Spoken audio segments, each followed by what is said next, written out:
त्यही साथीहरू बजारबाट आएर चाहिँ यहाँ खाजा रेडी रहेछ हो। ए सन्तोष भाइले उसिनेर एकदम रेडी घर तरुल हेर्नुहोस्, निलो खालके घर तरुल पिँडालु हो। अनि ए हेर्नुहोस् खानु हुँदैछ। ए भाइले चिया बनाउँदैछ हो। भोक लागेर आएको थिएँ कि राम्रै भयो। तरुल उसिनुपर्छ भनेर सोच्दै थिएँ म, सोच्नु चाहिँ नि टक्कै उसिनेर रेडी रहेछ हो। ए भाइ मलाई एउटा छुरी दिनु, मैले ल्याएको छुरी त उता पो लानु भयो। मैले ल्याएको अबि तपाईँ छुरी तिमी पनि खाऊ है। Thank you. ल हेर्नुहोस् है साथीहरू, माघे सङ्क्रान्तिमा होइन, हामी चाहिँ अरू बेला पनि बेला बेला तरुल खान्छौँ है बारीमै।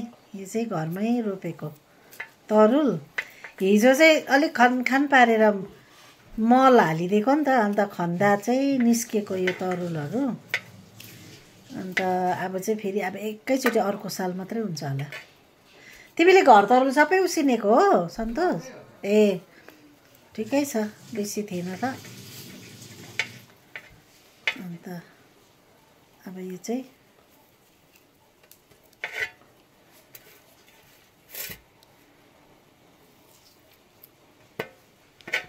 तरुल खानु पायो भने के खोज्नु नि हौ।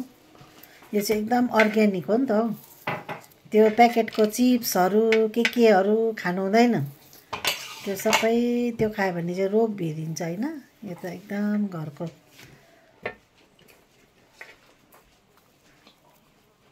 म चाहिँ यसरी तासेर चट पिस पिस पिस बनाएर खानु चाहिँ एकदम मनपर्छ। यसरी सबै तासिसक्यो अन्त खायो।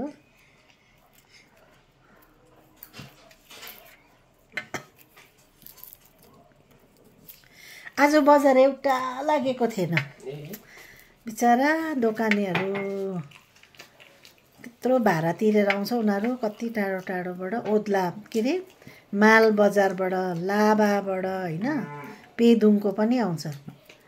त उनीहरूको बिक्री नहुँदा चाहिँ अब कस्तो हुन्छ। सब्जीवालाको सब्जी चाहिँ बिक्री हुन्छ अलिक, त्यति नै हो।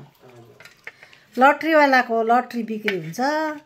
मान्छेहरू नि लट्री खानु बरु सब्जी किन्दैन है। त्यस्तो छ मान्छेहरूलाई अहिले क्या निसा भएको छ लट्री नि। लट्री किन्छ पुरा, घरमा रासिन होस् कि नहोस् है।